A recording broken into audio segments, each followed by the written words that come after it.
everyone, my name is Kat Savage and I'm a professional artist, clinical hypnotherapist and well-being expert working with those in the creative arts sector. In my line of work, I get to meet some amazing, colourful people, from actors to artists, people who live their lives by their own rules, fueled by passion and determination to bring their unique talents into the world. I wanted to discover what it took for people to leave the usual 9 to 5 and hop on a dream, to capture their bravest moments and share these meaningful conversations with you, so that together we can explore the ideas, emotions and moments that could potentially change our lives too. So let's keep talking, have some fun and enjoy the show.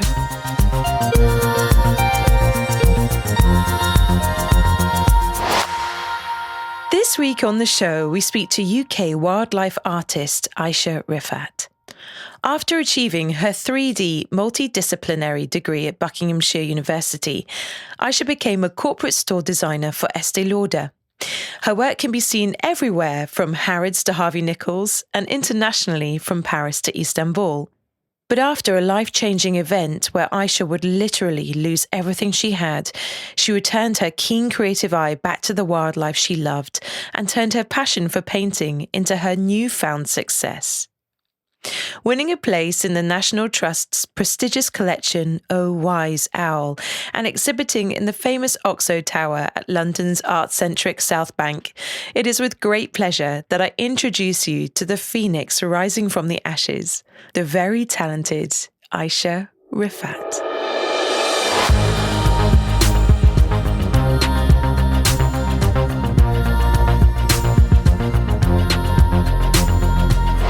Ayse Rifat, welcome to the Brave Moment. Hello!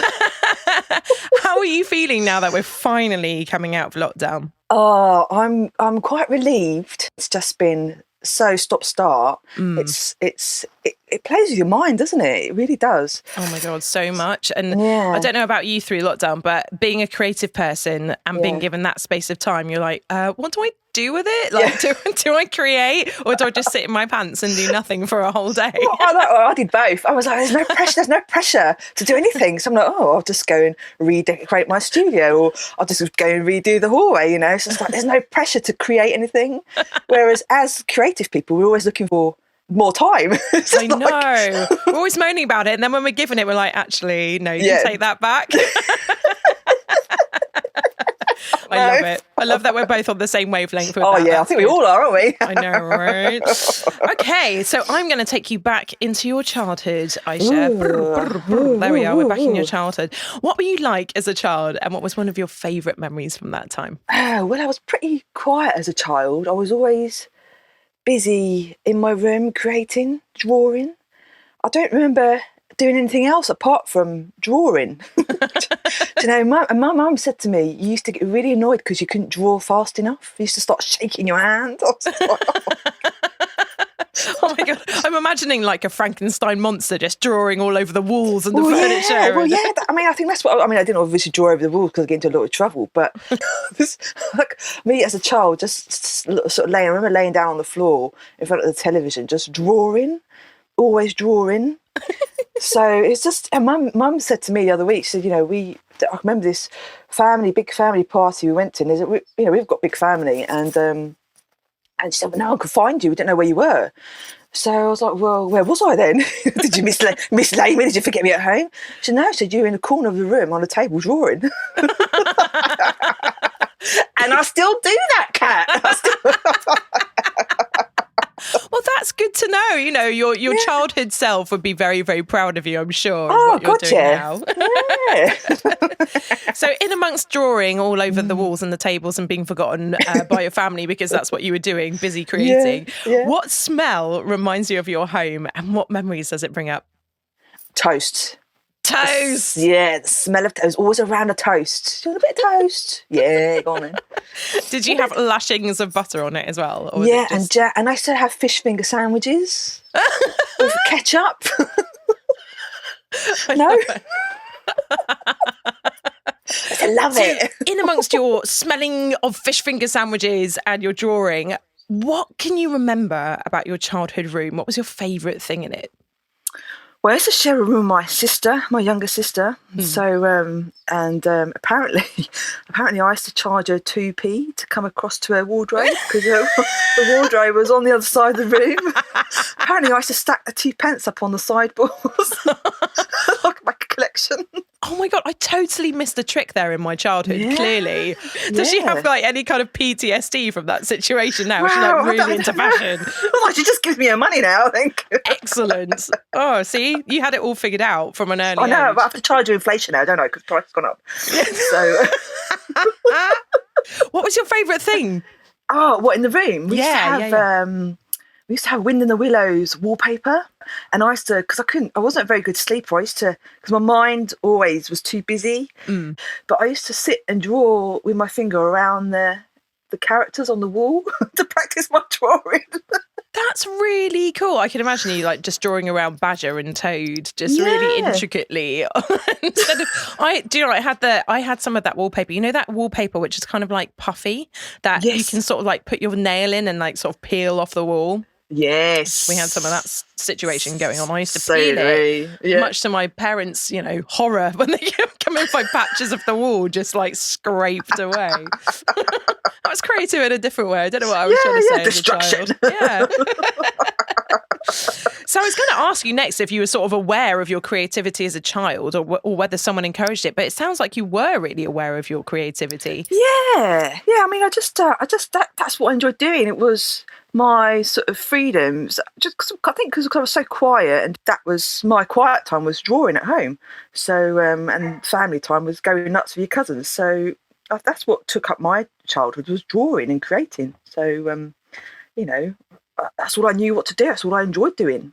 I can remember my mum, she has a thing about drawing eyes and ballet dancer feet. Oh, really? One of the first things that she taught me how to draw was this ballet dancer foot. And I can remember going to school and just doodling this foot all over every single exercise book that I ever owned. Did the teacher write home by any chance? No, well, this is the thing. Like, I don't think they knew what it was because I wasn't a particularly good drawer when I was younger. I've got better with age, but it probably looked more like a weird fish as opposed to like a ballet shoe. But I've just got that memory of like always drawing a ballerina foot or an eye from my mum. Was there something that used to doodle all the time? Well, I remember practicing the WWF logo, the panda. I remember drawing that quite a lot. Yeah, so it's just not until you go back and you think, God, it was always in me to love animals, and and I used to look into dinosaurs and why dinosaurs were extinct. It's just. And it all comes together when you're in your 40s. You're like, oh my God. This is where it comes from. Yes. The big well of my childhood. See, Mum, it wasn't a waste of time. Yeah. Well, snap your fingers and flick your hair. I love it. Yeah, exactly. So, as you were sort of growing up then into your teenage years, what influenced you in your teenage years? And I'm just trying to imagine like what kind of music you listened to. Were you still actively drawing at that time, or were you sort of more distracted by relationships and the No, I didn't have time for relationships. I was drawing. I was too shy, to be honest. I had no confidence. And I was just too shy, really. And I just took to my bedroom drawing. How many people can say that they've sort of kept their passion all the way through their life? Because so many people I know would, if they were like faced with their childhood self now, would turn around and go, I think I've really let you down because I've become a banker or something like that. No offense to bankers or anything. I'm sure that people that love maths enjoy banking. But to actually look at your childhood and see that trajectory towards where you are now, it must be really like comforting to know that you've stayed true to yourself throughout all of this time. That's really cool. Plus, I'm a bit of a black sheep cat. If someone says don't do that, I'll go, why not? You're in good company here. Why the hell not? Give me don't press reasons. the red button. Why not?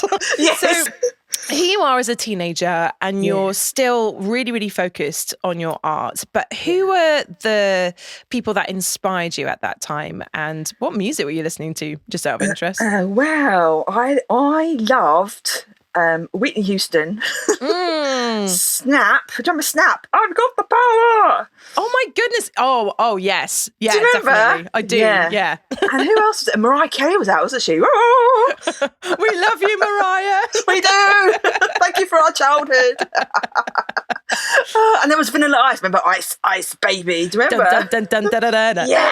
Yes, I remember Ice. And Two Can Play That Game. Oh, I used to love that song. It came on Heart Radio the other day, and I was in my car just by myself going, Two Can Play That Game. Yeah. Like, really going nuts. I was proper singing along to it. I still remember all the words, which made me smile. And a little bit proud.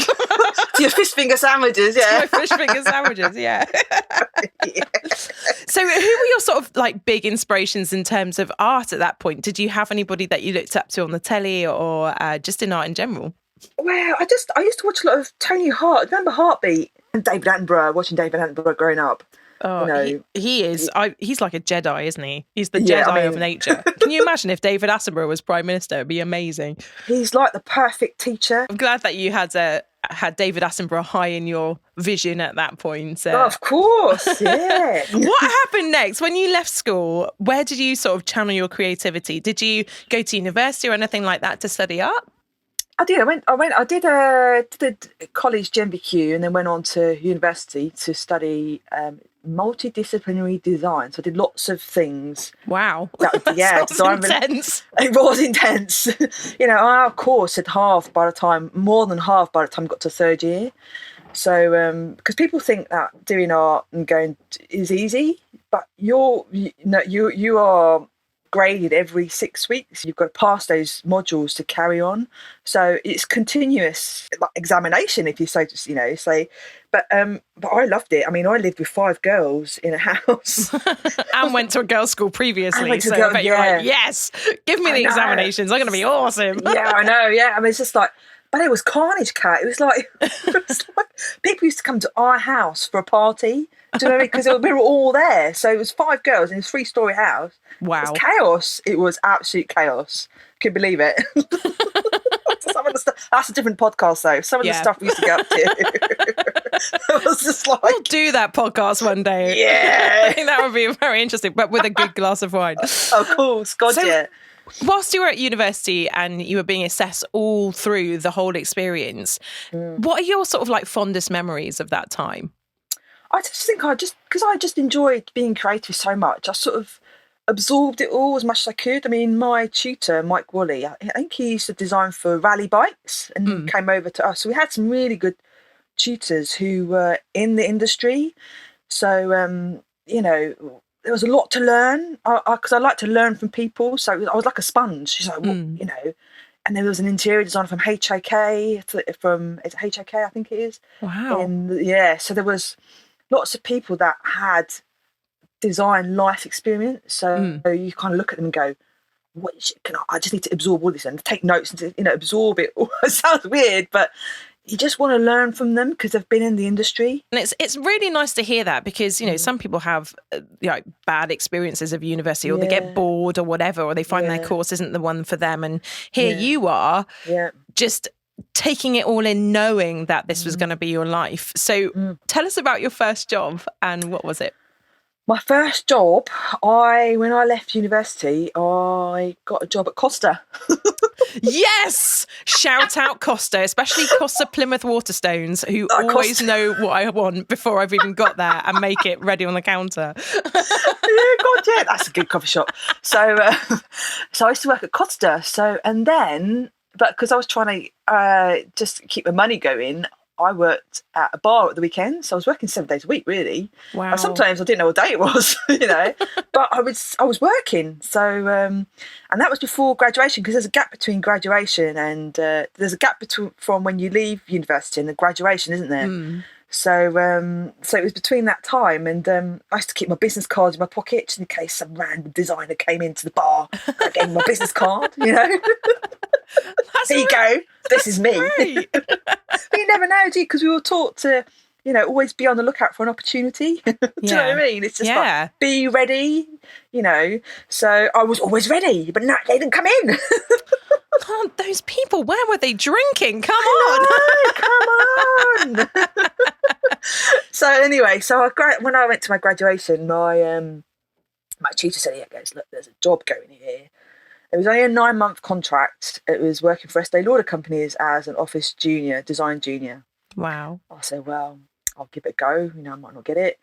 So I thought, well, just went for an interview, had a chat and stuff, and got a call a few weeks later saying I got the job, and I was like, "Oh, great, okay." And I was like, "Oh my God, I've got the job!" It took a while for it to sink in. How did you feel like walking into that job for the first time? Were you nervous? Like, what? Oh my was God, I going was through so your head? nervous because I didn't wear any makeup before then. So you walk in and there's everyone's so glamorous, with their heels. So there's me with my clogs going in, and just straight out of university, But I loved it. They took me under their wing. I made myself valuable for 9 months, and then I ended up being there for 10 years. So, it was... Which just goes to show, doesn't it, that when you're taking these opportunities that you think are not going to last forever, if you do the best job that you can whilst you're there, it can lead to bigger things. And you clearly enjoyed it enough to want to stay there for longer as well. God. I had such a hoot, honestly. I mean, I was in my 20s when I got there, when I got the job. Yeah. So to work with brands like MAC, Bobbi Brown, Aveda, Jo Malone. Were your friends jealous? Yes, can you get to this stuff? Or no. Computer says no. Yeah, back off. So talk us through what a day-to-day sort of situation would have been like there. What did you learn from that experience? Oh, I learned how to be professional in myself, how I presented myself, because I was going for meetings with people from Harrods, Selfridges, to present my design. So I had to catch up quick. I mean, obviously, after I've done the first year or so, and I got handed my own brand, which was Stila Cosmetics from the start. Wow! I had to go and present to Selfridges my designs and start to liaise with them, on email and phone in the US. And I was like, I used to be too scared to answer my phone because I was just like, I don't want to mess this up, But then you learn that the people that were around me had been within the department for years. So yeah. So did you go out of your way to buy some heels and I tried to. I tried to, but I enjoy the makeup side. I was like, oh my God, what do I do with this? But being creative, I bet you're really good at it. Put it on your eyes. On your lips. I tried heels once. I mean, I'm still in flats. I always try I'm in flats as well. Yeah, I went through a time in my 20s where I wore heels, and then I was like, nah, screw that. I need flat shoes. You Best decision I've ever made. Can you? You used to see women trying to run to work because they're late in the heels. You're like, oh, you're going to fall over, and I'm going to wet myself. I've got a friend. Okay, shout out Jerry Cunningham, who weirdly enough works for Estée Lauder now. Really? And she's part of their media team, and that girl is. She is a god in my eyes. She can run in heels. She runs everywhere, and she does everything all the time. She's on it from 7 a.m. until 7 the next morning. And I look at her and I think, wow, your proper London lifestyle, because that is the pace up there. And talking about that, so you're at Estée Lauder for 10 years.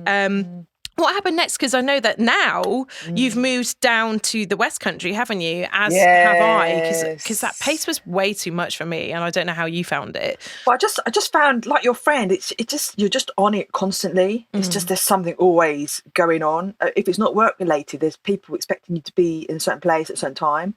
So it's just constantly just on it all the time. So we just decided, my ex-husband and I decided that it was too much, and it was just time to move for a slower pace of life, so we can just enjoy life a bit more, But the second year, I mean, I wanted to set up as a freelancer, because you just get fed up with the corporate environment after a while, especially if you're a creative. You just think, oh no, but I want to paint that pink, But it's like, you can't paint it pink. It's not the details. I know, but and I just thought, it's time. Let's give it a go. You can't.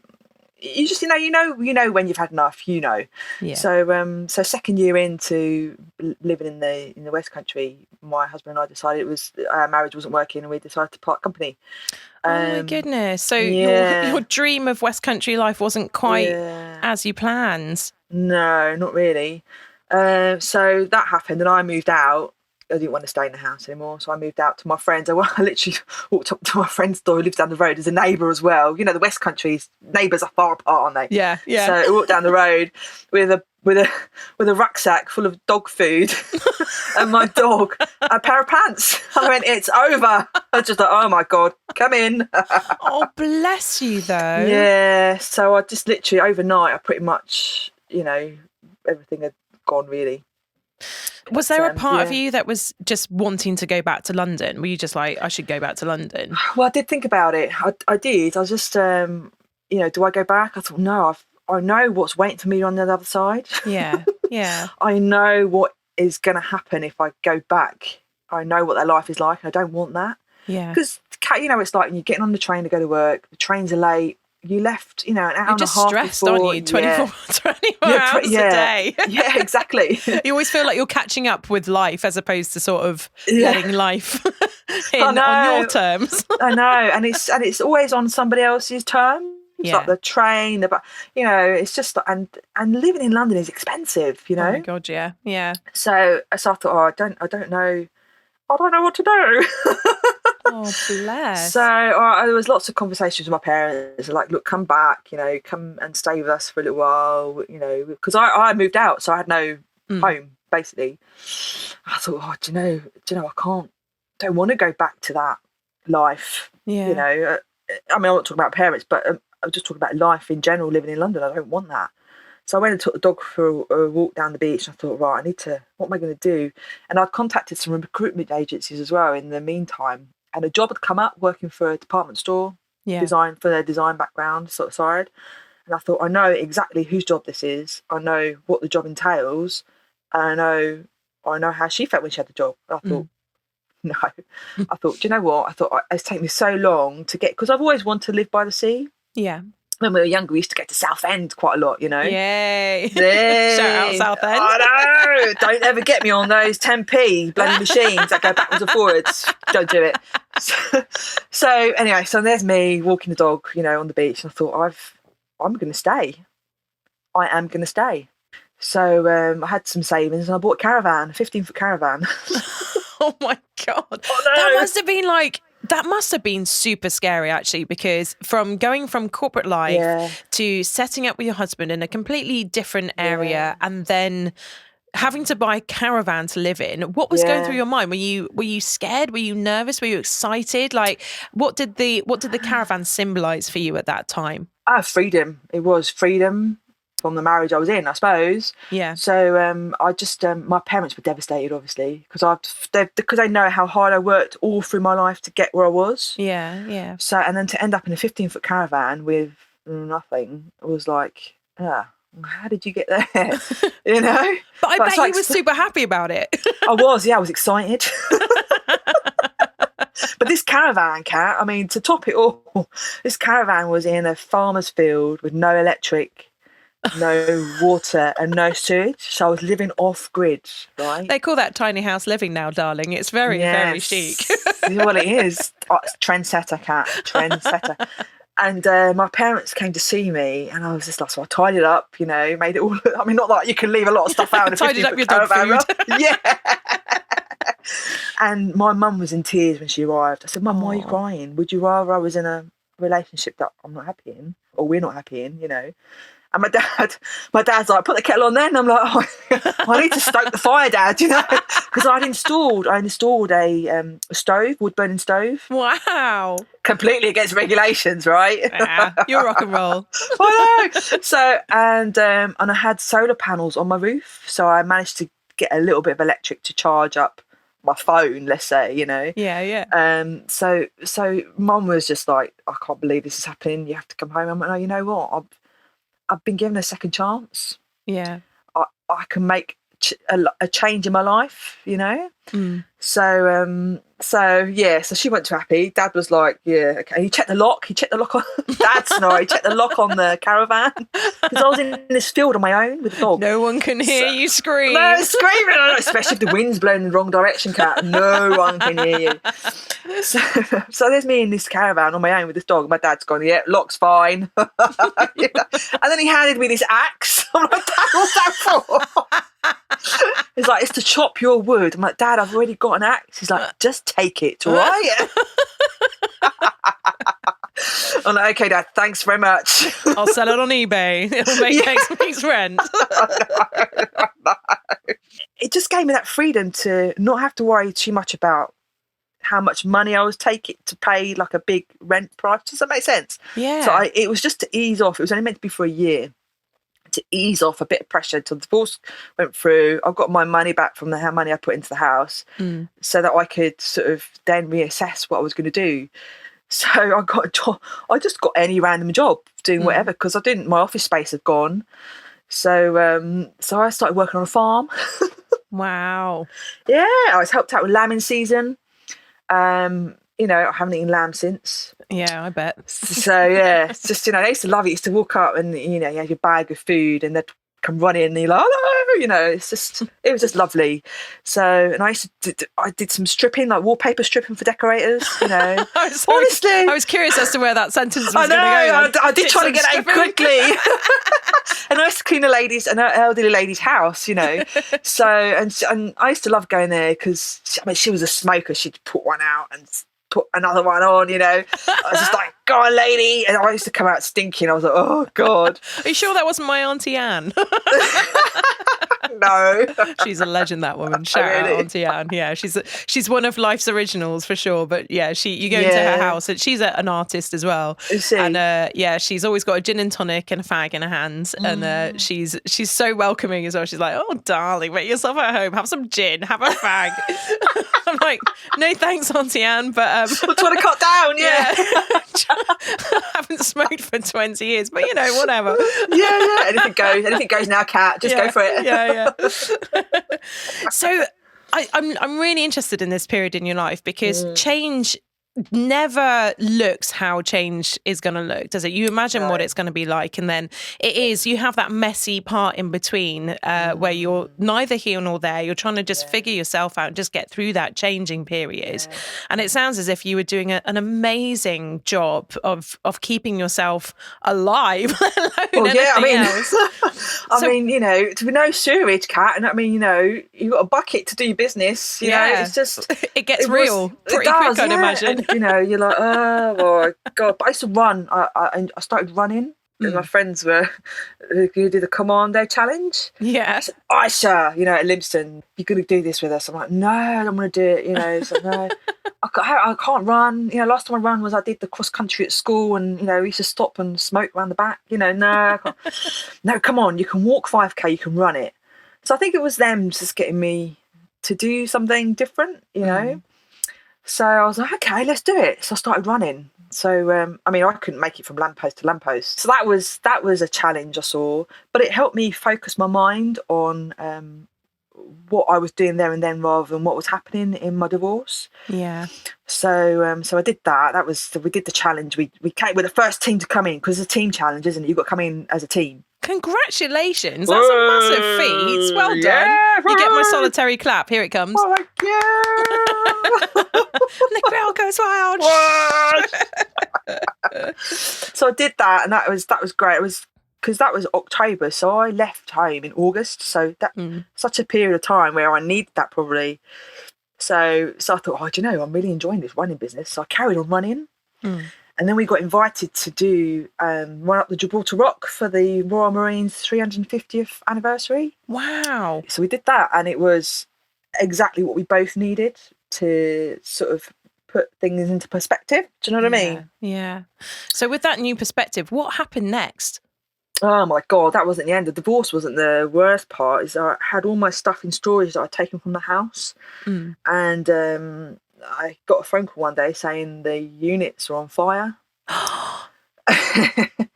So everything had just burnt down overnight. So I literally just had what I had in my caravan. left in my life. I mean, I'm trying to put myself into that situation right now. And when you've got nothing, you know, in terms of everything that you've sort of built in your life has fallen apart, and you're in that process of change, and then you get something like that just to knock you down again. How did that make you feel? And how the hell did you get yourself back up again? Oh, well, I think I was a bit numb, to be honest with you. I couldn't believe it until I went over to see the unit, and I was like, it actually has really all gone. I thought, oh my God. The worst thing is all my art equipment were in there as well, apart from a few pieces of acrylic paint and the sheet canvas, because you can't keep a lot in a caravan because there's no storage. Yeah. So I thought, oh, because I had no TV or anything in the caravan. It's just, you know, I needed to entertain myself other ways in the evening when there's no light. So I was just devastated. You know, I had no words really. How did you cope with it? As soon as you got that news and you're in that situation, feeling numb, I mean, who did you call? How did you get what was the next sort of plan of action for you? Like, how did you get yourself up on your feet? Well, I think I called everyone and explained what was going on, and they were like, oh my God, you know, how has your life come to this? Yeah. I thought, I don't have the answer. I do not have the answer. I don't know. I mean, it's all gone. There's nothing I can do, you know. And sometimes I still go looking for things, and I think, oh, that was in the fire, you know, because everything had gone. Because I'd saved, you know, I'm a saver, so I save money and I go and buy something. Yeah. You know, like art equipment. You know, I had a whole chest full of art equipment that I'd collected over the years, all gone. I still don't have words really, Kat, to, you know. So I just carried on running. Do you know what I mean? When you've got nothing left, carry on nothing running. else. Yeah, I just thought and at the time I was doing a lot of Tai Chi as well with my friend. I love Tai Chi. Yeah, it's good. I Tai Chi with a guy that I call Happy Neil. Shout out Happy Neil. he's awesome. He teaches Tai Chi at the China Fleet Country Club.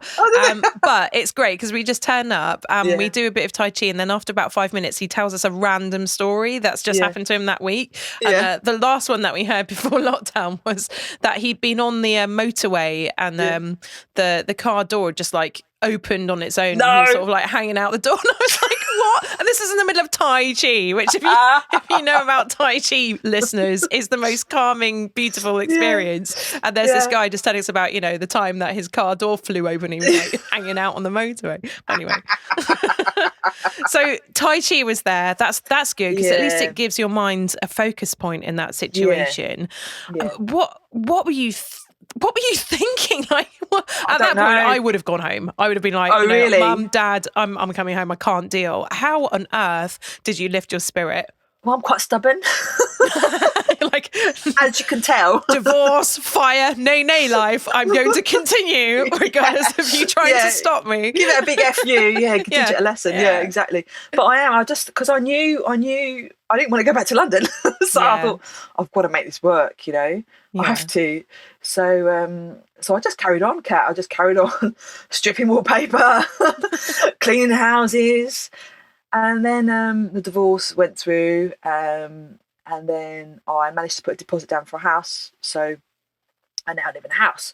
But within a few months of me living in a house, I was sharing an office space in a sign studio, and I used to make his signs, and I used to do my design stuff from there as well. So it was great.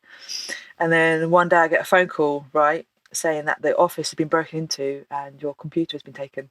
Maybe you're just cursed. Oh, no. Jesus. I know. And by this time and bearing in mind, so life was starting to get a bit happier because I'd actually moved into a house. Yeah. And I get that phone call and I'm like, okay, universe, what are you trying to tell me? Yeah. You know. Man. So, but I had a handful of paints in the caravan, so I started painting again. Because I had to entertain myself at night, you know. So, you know, with my like when you're saying about your, you know, what the universe was telling you, all I'm hearing is that the universe was like, right, we don't want you to be with this guy. You've got to leave your job. No, you're not going to take any of your stuff from your old life with you. And by the way, you shouldn't be working with this design thing. You have to be working by yourself. So we're going to steal your computer until you literally have nothing left but your paints, Ayse. Yes. And I heard it. Love the universe. Kiss, kiss, kiss. Hope you survive. Yeah. Good luck with that. And you got this. Yeah. yeah. Hashtag you got this. Yeah, exactly. So I thought, I'll start painting. So I started painting. In my caravan, I started painting. It was a kestrel. I started painting a kestrel, found a little photograph. I didn't see it going anywhere. It was just for me to get back into the swing of painting again and just enjoying being me. Yeah. And as I started doing it, I thought, God, this bit of my life has been missing for so long. Did it feel like you were sort of coming home to it? Yeah. Oh, it did. It's almost like I'd missed it. And I thought, oh, do you know, there I am. Hello. You know what I mean? Yeah. And this is in a caravan, with a head torch on, probably bad for the light colour matching, but I was doing it, I was doing it. And that was the first step of doing it. So I've called him Frank. And the reason why I've called him Frank was when I was stripping wallpaper for the decorator guy, there's a plasterer that came in. Because he couldn't say my name. He was quite an elderly gentleman, quite funny. He couldn't say my name. Because he couldn't say my name, he'd call me Frank. Oh. So, all right, morning, Frank. So I got used to the Frank for the months we were working together in that house, stripping wallpaper. He used to call me Frank. And, it was great. One day I was walking down the high street in town and I went, Frank! And I thought, what the hell is that? So I turned around and there he is, going, hi, Frank! So the kestrel is called Frank. Oh. So, but what I didn't realise was I was just marking time in my life with artwork. I got an invitation because I joined an local art group just to meet new people, and so they said, "Yeah, come, come and join us." And I'm like, okay, so then I got an invite to take part in the arts trail, the local arts trail, and I said to my friend, "Hey, listen, I've got an exhibition." She goes, "Oh, great! I actually paint." I was like, "Yes." I said, "Come and have a look." She's like, "Okay." And she's an artist too, Charlotte Atkinson. So she came and picked me up and we went down. I had to make sure she went right. So I went down and she was walking around and she was really quiet. I thought, oh God, she bloody hates it. I was like, oh my God, because I didn't sign any of my work. I didn't sign any of my work then and I was too embarrassed to put it up. Oh, bless you. I know. I can't imagine looking at your artwork. Check, just go there on Instagram, listeners, right now. Pause the interview, go and have a look at the artwork, and then come back into this conversation because you will not believe that this beautiful artist has anything to worry about. But I think it was I think it was a personal thing. It's almost like it was shameful to hang it up. That's interesting. I mean? Yeah, because there was so much back history of why I painted those pieces. Yeah. So anyway, so she's walking around and she got to mine and she's sort of quiet looking and she just burst into tears. I said, oh my God, she hates it. Oh, take it down. And she said, people don't know the back history of these paintings. Yeah. They don't realise the struggle that has taken you to get here. I said, no, I suppose I don't. I'm like, what do you think of the paintings anyway? Don't tell you about my life because I'm trying to get over that. Yeah. Trying to hide it. Trying to hide it. For your profession. Oh, God. I can imagine that. Yeah. So I thought, thanks very much, So, I spent the whole of the arts trail sat behind the desk sort of listening to what people say about my work. And the feedback was good. And I thought, God, you don't actually know why and how I've got here. Yeah. So this is the first time, Kat, I've probably actually told my full story out in public, I guess. I feel incredibly honoured that you feel you could share it here on the Brave Moment. I mean, of all the podcasts, really, your whole life has been a massive brave moment. So thank you for sharing it with us. Thanks for having me. I just keep going back to that, the phrase that you said, feeling quite shameful of that art. But looking back on it now, do you have a different feeling about it? Because if it was me looking back on that now, I'd be thinking, you know what, that was a baptism of fire. That was the phoenix rising from the ashes. Yeah. How do you feel about it now? Well, I've still got Frank here. Frank's not for sale. Yeah. Because that was my first piece for a long time. And I had him in the bedroom at first, opposite my bed, to remind me how far I've come. Yeah. No matter how crappy things feel now, still, especially with lockdown happening and, things in life happen, don't they? And you think, actually, do you know what? I've dealt with much worse personally. So Yeah. is that bad to say, especially with COVID? But I have, I've come this far. Yeah. I can do anything. How does that empower you now going forward? Like, what are your ambitions going forward from this point? Well, I still want to keep painting, obviously. And I've been involved with Explorers Against Extinction. So I donated a piece of work to help with wildlife conservation. And that's what I want to be doing. That's what I want to make sure I take part in. It's just my way of giving back and protecting what is so precious that people sort of have overlooked over the years. It's incredible, isn't it, how animals are so healing in human drama. And, I took my dog with me, so thank God as well, because when you had the fire and all of that going on as well, it must have been a great calming, anchoring presence to have your dog with you at the same time. Yeah, I mean, he's my best friend, my dog. He's just there all the time, and we used to double bunk, so he used to sleep under my bed in the caravan. Bless him. He had his spot. He got in and was all right. This is me then. Yeah. So here you are now in your life making this incredible art. And the thing that I was really drawn to when I looked at your Instagram was that you've got a massive owl piece, and it was just staring out at me as I was looking at your work. And I felt like I was, within the animal. That's the only way I can describe it, because your work is so beautiful and so real, but so big as well. Like, I can't imagine how you did that in a 15-foot caravan. Like, oh my God, it's amazing. How do you think, like, going forward, are you just going to stick with your art full time, or do you think you're always going to have to balance it with something different? I think I'm going to balance it at the moment. I mean, I'd love to go full time. That's my aim. That's my dream. Has been since I was year dot. But but I'd miss, at the moment I'm still freelancing. I create logos for people. I do sort of graphics, signage. So I like the mix up, and it's also being self-employed. I can manage the time and do the both. Can you remember what it felt like to not be self-employed? Yes. It's the best decision you'll ever make. And I can't imagine, like, through COVID, when all the artists in all the world were being told that our future was in cyber, and I could hear the walls of art museums just crying at that thing. And I was just thinking, oh my God, I really hope that all the artists out there can make it through this time period without work, because we need it, especially now. We need people to be creative and to put their stuff out there.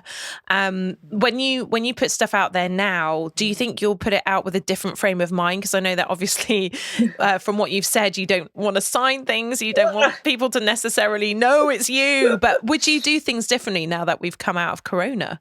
I mean I love being an artist, and do you know what I mean? I think you get that from Would you sign your work now? Yeah, I do now, because my friend told me off. Right, I'm giving you another clap. Here it comes.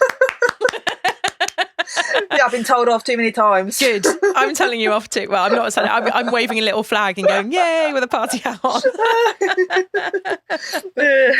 How has that impacted you? Can you remember the first piece that you actually signed and how that felt? Well, first piece of work was probably my European eagle owl that I did, who I went to see at my friend's place, who's got a bird of prey rescue, who he gets calls from the vets, and he sort of rehabilitates them and sends them back out to the wild. So I met this European eagle owl. Yeah, it's huge. Got 6 foot wingspan. Oh, wow. Believe it. Yeah. Gosh, yeah. Man, I was scared. But there you go. So anyway, so I did the piece of work and I signed it. And then a couple of months later, I saw an advert come up for the National Trust. They've got an exhibition. They were looking for work. And the title was Oh, Wise Owl. So bearing in mind, I've not, I never really pushed my work then. So I thought I'm going to give it a go. So I sent it off and applied with a CV and stuff. And I got a thing back saying, yes, we want you. I was like that. Oh my God. I mean, I'm not surprised, like, looking at your work, but I can imagine how you might have been surprised. Well, yeah, because it was things slowly falling into place, whereas before it was just like falling. Just falling. Yeah, just falling, basically, no end. So this was in Yorkshire. So I thought, God, how am I going to get my work up there? I was like, oh God, just stop panicking, will you? So this is like, let's go together. I was like, yeah. So we're on a girls' adventure up to Yorkshire. So and it was there. It was hanging with everybody else in the National Trust. How did that feel? It was a proud moment, I have to say. It really was. I couldn't believe it. So did you just stand there for hours, just go, Yeah. oh my God, this Yeah, I is did. my work? Yeah, I know. And when I got back, my friend Anita Reynolds said to me, how did you get into National Trust? I said, well, I just applied. Is that not what you do? She goes, the National Trust is really difficult to get you work into. Yeah. So well done. So I was like, really? She went, yeah. So I was like, oh, because these little things, if you build a good network of people, they will help you along your way. If you build it, they will come. Yeah, they will. You know, you've got some good artist friends who will give you advice, who've been doing it for years, you know, and they give you good advice. And you're like, you know, thank you for opening my eyes, you know. Because at one point I said to her, you know, why am I doing this? You know, and she's like, because you wouldn't be happy doing anything else. So, and I'm right, shut up and get on with it. Do you know what I mean? That's a wise friend to have someone say, you know what, you know, I recognise in you that this is important, when maybe in your life you've come back to it because of other circumstances that have happened to you. I think that's really good advice for everyone, really, like listening to your story especially, but you know, just artists in general, you're doing it because you wouldn't be happy doing anything else. That's so true, important to remember. So now you have a bit more confidence in your work and you're supported going forward. What would be like the biggest, if you could have your dream moment happen next, what would it be? Oh, I had it happen, Kat. Oh my God. When my sister and I were younger, we used to go out into the West End quite a lot and go around the South Bank, go to all the museums and stuff like that. Love South Bank. Yeah, God, it's great, isn't it? And we went into the Oxo Tower and there was an exhibition on. Oh God, this is amazing. And I said to her, I'm going to be in here one day. And she said, do you know what? I believe you. Because she knows how stubborn I am. Best not to argue with her. Yeah, I can imagine a house full of 5 women. You just take note, don't you? Yeah. So, and what was it? 2019, I applied. Bearing in mind, I've not been painting long. So, you know, 2019, I applied to take part in the Roy's art fair. Have you heard of Roy Tyson? He does a Little People thing. Look him up. Ooh, I will look him up. Roy's People, look him up. And they had organised an art fair at the Oxo Tower. I thought, oh, do you know, I'm going to apply to this. Oh my God. I know. So I thought, I'm going to apply to this. So I didn't say anything to anyone. So I applied. It was November time, by Christmas. I was painting away, you know, thinking I'm not going to get in because of the way my life's gone, you know. Yeah. I'm used to it now. And I got an email saying, congratulations, you've been accepted. Wow. I cried my eyes out. I'm not surprised. I bet you couldn't wait to call your sister and go, I've done it. I know. She said, what? I said, yeah, I'm going to the Oxford Tower. She said, why are you crying? I said, because I've just started painting with oil paints. I said, I haven't sussed out how to use them yet. So I've got to learn how to use them before April. She went, oh, you better get going then, ain't you? I was like, yeah. Oh my goodness. Yeah. So I had that. I mean, the energy you have to get together to get ready for an exhibition is it's undescribable to anyone who's not creative. You know, it's just you're it's just like on giving it. Birth, isn't it? Yeah, I wouldn't know. Well, no, nor would I. But I'd imagine it's like giving birth. I wouldn't imagine giving birth. Thanks. 9 months of gestation and then the final push. I don't think it's going to come out. Oh my God, no thanks. Into the public. And what if it's an ugly baby? Oh no. I want to come out with a paintbrush. Hello. Yeah. And a tiny moustache. Yes. So what did you know? Yeah. It's called Franck now, not Frank. Franck. Wow. Oh my God, that must have blown your mind. If it was me, I'd be like, right, that's it. I've done it now. I've got all my success out of the way. I'm just going to lie back and look into the sun with my champagne. Yeah, but it makes you hungry for more. Yeah. So I got ready and I hung it up and I just looked at it and just went and looked at my sister. She was like, yes, you know. And then I invited everyone from my old work there because I hadn't seen them for such a long time.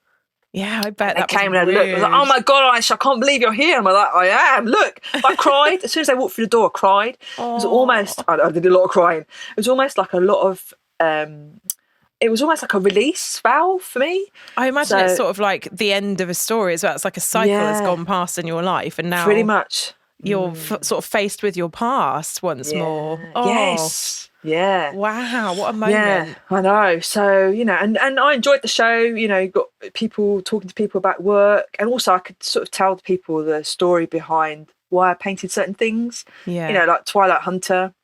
Oh, nice. But based on Pepper at the rescue centre, who was a blind barn owl, but obviously couldn't be released back into the wild, so she lived there permanently.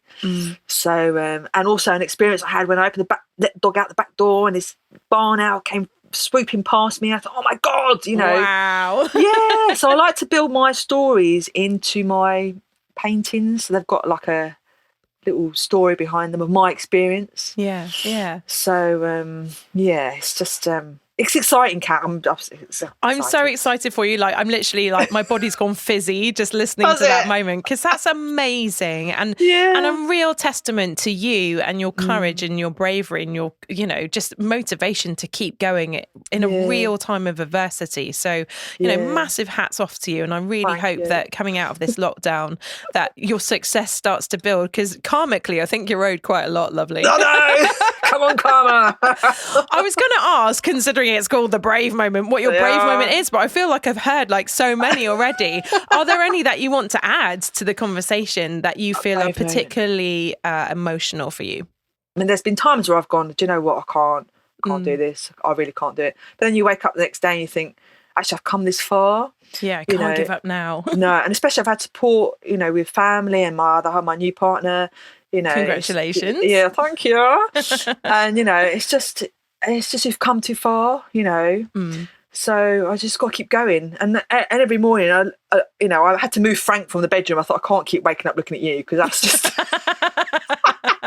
I've just got to move you. So he's on the stairs now. But that's cool, because it's like he was so representative of that point in your life, and now almost like in a chi energetic way, he doesn't need to guard you whilst you sleep. No.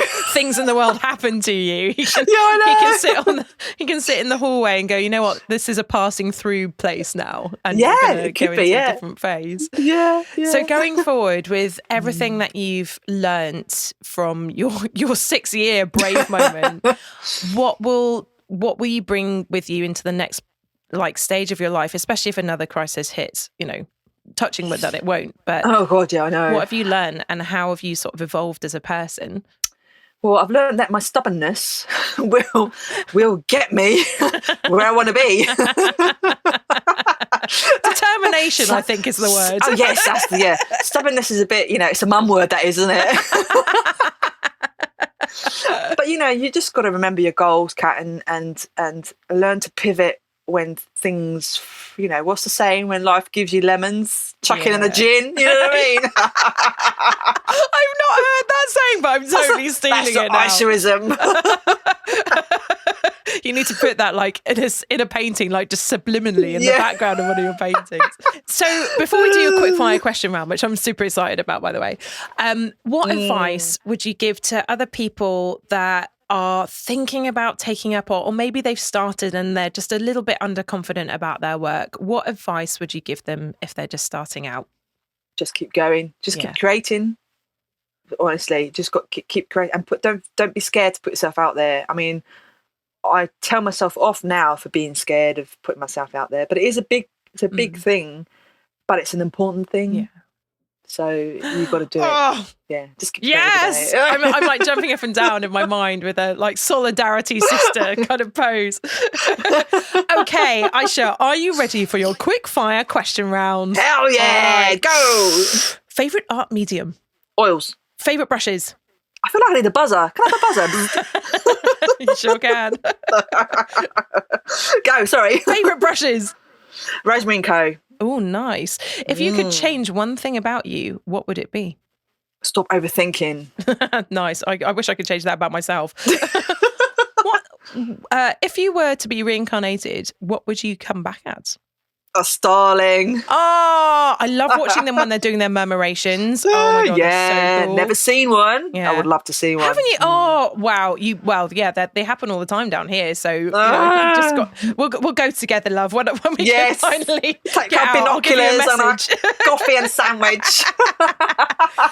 What is your most treasured possession? Because of what's happened to me in the past, everything I own.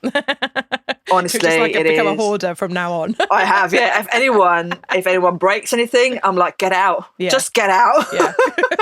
Because it's taken me so long to get back there. Go on. Yeah. Well, that's fair. I hope you've got some good locks on the door. I have. Best piece of advice you've ever received? Never stop looking up. Never stop. Oh, I love that. That's awesome. Great piece of advice. Thing you love most about your personality? Stubbornness. Can I also add your cheeky laugh? Because really? It's awesome. Pet peeve. Litter. Oh, me too. I hate litter. I really hate it. Especially McDonald's bags litter. Oh. They're the worst. Those people, honestly, I think they should just go and work as litter pickers for a day just so that they realise what they're doing to our countryside. Oh my God. I know. And the thing is, there's no McDonald's anywhere near me. Yeah, so I don't understand how it gets into the hedge. There? I know. Oh, so annoying. Favourite film? Cool Runnings. Cool Runnings. Feel the rhythm, feel the ride. Kiss the lucky egg has always been a thing. I know. And you dead man? Yeah, man. I know, yeah. I try not to do the accent because I know it will be terrible. I know, yeah. Song you absolutely must sing along to? Oh, no doubt, Don't Speak. No doubt. Whatever happened to Gwen Stefani? She became like a judge. She's had lots of didn't she? surgery. I was just thinking, where is she on the music scene? But yeah, probably. Sorry, Gwen Stefani, if you're listening, and Mariah. We need to do it. We need to do an acknowledgement at the end of this. Kat, Nobody shaming here. That's for sure. Book that made a big impression on you. Harry Potter. I think I read Harry Potter. Nice. And the reason I enjoyed it was because it's quite descriptive, so I could build up a picture. Yeah. Of what was going on. Yeah. So get on, JK. Favorite animal or bird to paint? Owl. Oh my God, your owls are insanely beautiful as well. Thank you. You love it when ... A plan comes together. Nice. What motivates you? Being in nature. Place that feels like home.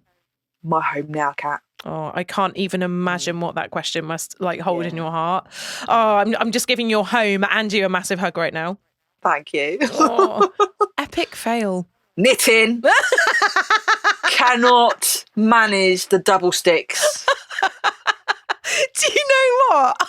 I tried to get my friend, he's so awesome. So my friend Vicky has a son called Lewis, who I sometimes teach singing and stuff to. And he's a fantastic cook and a fantastic knitter.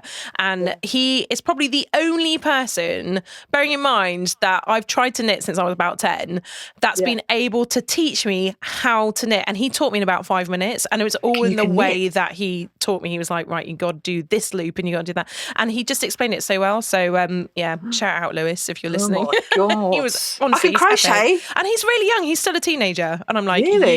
You're just going to go so far in the world because of that gift. Maybe we're crocheters.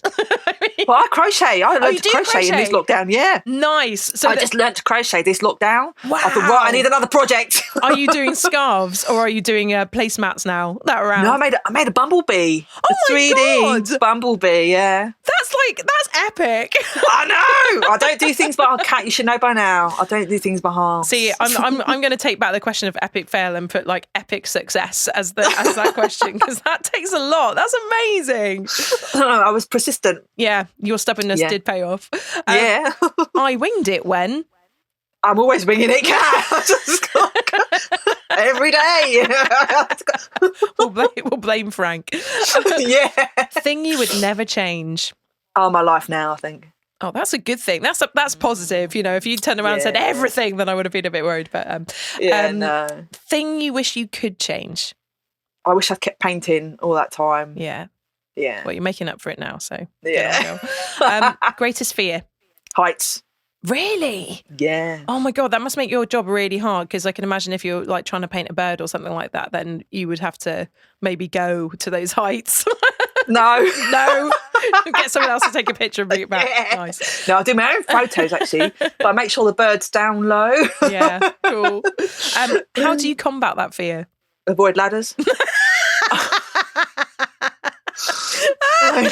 Love that answer so much. It's just like, if I don't know to be up there, I'm not going to go. Last meal on earth. A roast with all the trimmings. And grandmother's gravy. Yeah. What makes you smile daily? My dog. Yeah. What's your dog called, by the way? He's Angus. He's a collie. He's a border collie. Oh, Angus. That's such a cool name. Oh, big love to Angus. Yes. Finally, what advice would you give to the world right now? It's a tough one, isn't it? You just got to keep going. I know people say you've got to keep going, but you do, look, if you've been made redundant, look at it as a fresh start. What is it you wanted to do all your life? Make it happen. You've got the chance there.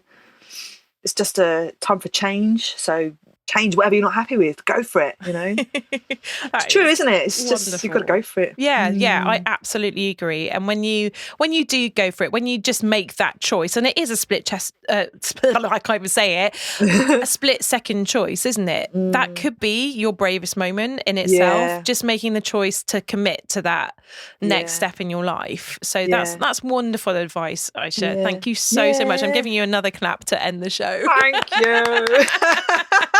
Thanks for having me. It's been so much fun. Your laugh will stay with me for days now, which is great. I can record it for you if you like, and then just send it over. Yeah, do it. So if people want to follow you and keep up with your journey, where can they find you on social media?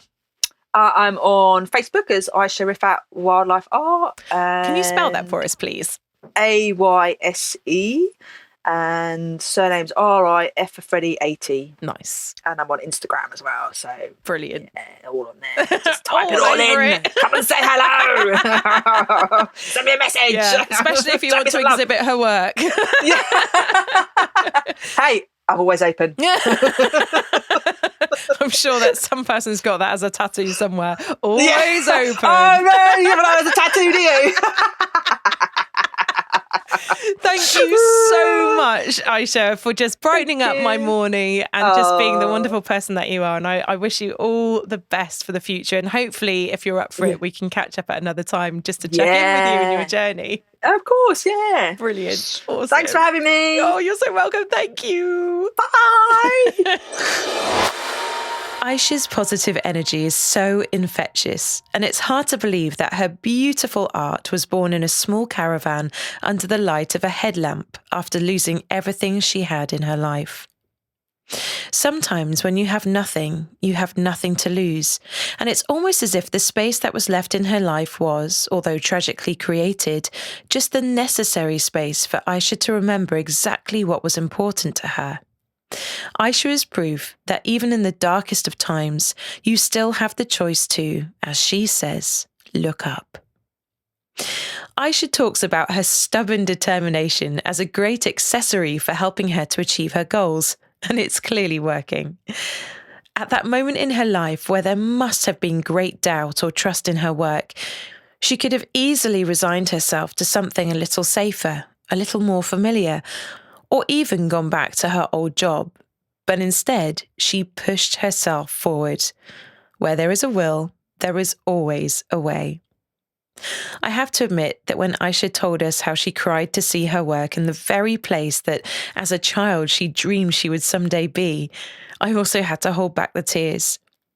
Knowing that Ayse has been through so much, to have her realise her dream, those are the very moments that make this podcast what it is. Those moments that accumulate through brave decisions to create a dream that maybe, just maybe, you've had since you were a child.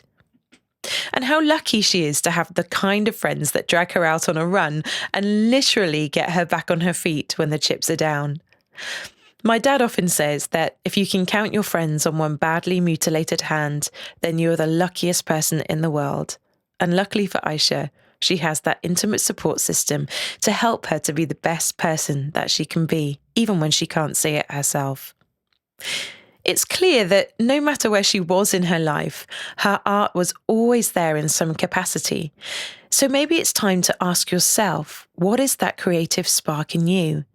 You know, the one that you think is just a hobby, or that thing you did when you were young.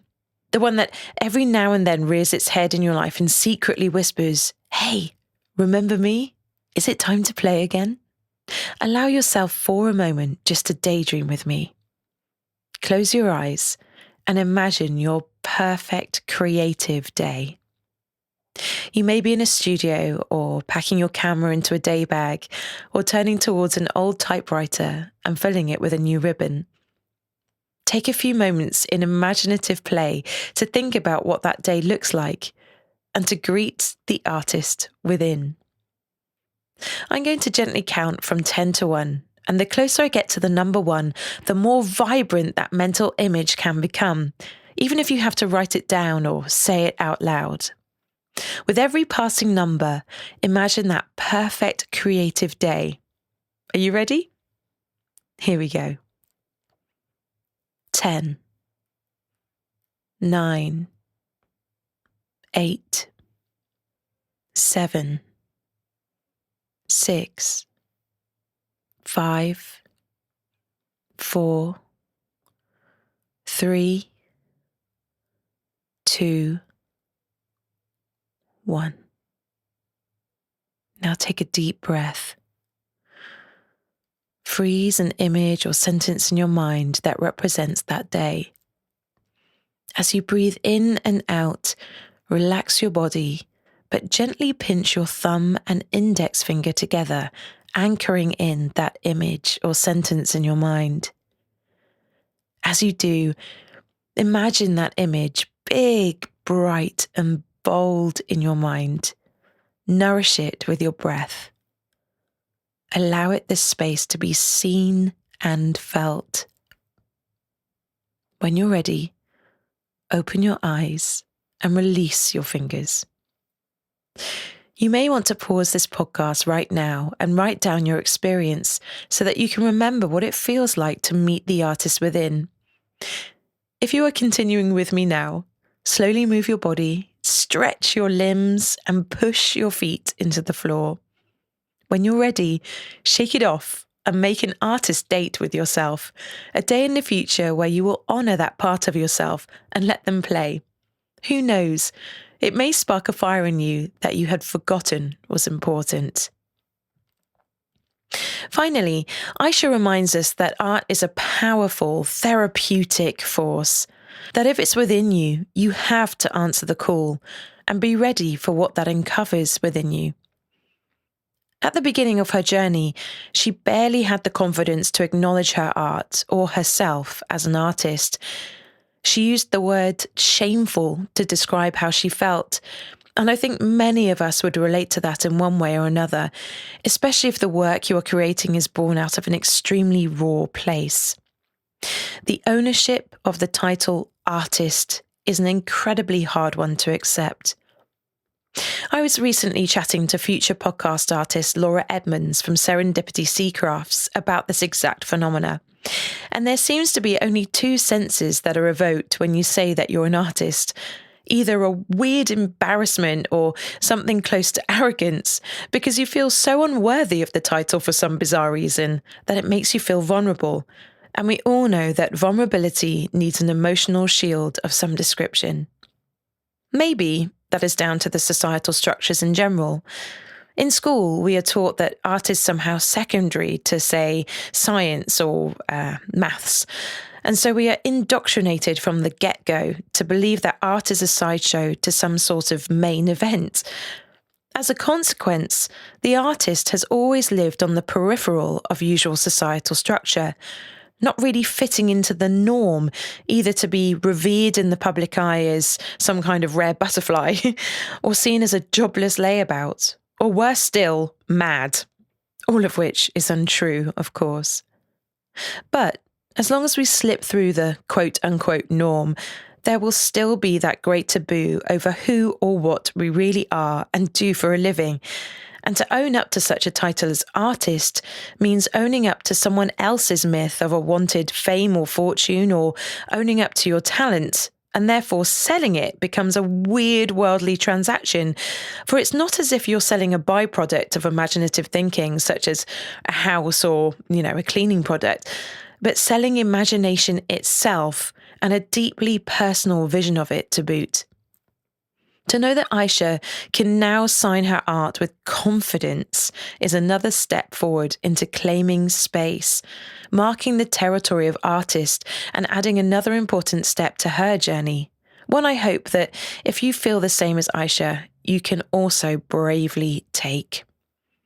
Listening to Ayse's story reminds me just how impermanent and illusionary our lives really are. So make something beautiful. And remember that in the end, it may survive longer than anything else you own and is a symbol of who you really are deep down in all the places that really count. It would be a shame if people missed the opportunity to meet the artist residing in you in this lifetime. We can always find time for art, even if it's writing a sentence whilst boiling the kettle or doodling whilst watching the telly, or in Ayse's case, at family gatherings on a table in the corner of a room. That saboteur who tells you you don't have time or that art is a waste of it, they exist in the exact space where your inner artist is also telling you that you have more than enough time. You just have to make it with them. And guess what? Artists are great at making. As Kurt Vonnegut once said, practice any art, music, singing, dancing, acting, drawing, painting, sculpting, poetry, fiction, essays, reportage, no matter how well or badly, not to get money or fame, but to experience becoming, to find out what's inside you, to make your soul grow. Seriously, start right now. Do art and do it for the rest of your lives. And if you're looking for inspiration, head on over to Ayse Rifat's website, www.ayserifat.co.uk, and it may just be the thing that inspires you to begin. Next week on the show, we speak to the incredibly talented Ilani Evangelou about art, zines, and everything in between. Thank you so much for taking the time to listen to the show. If you have a spare moment now, please like, subscribe, and tell me your thoughts in a review on Apple Podcasts, which will really help other people like yourself to find the show. Of course, you can also share the show with your friends by following us at the Brave Moment Podcast on Facebook, Instagram, and YouTube, or on Twitter at Moment Brave, or just follow the Linktree on all of our social media platforms. It's been so wonderful to have you all here with me again. Please get in touch with your own stories, and remember, your brave moment starts now.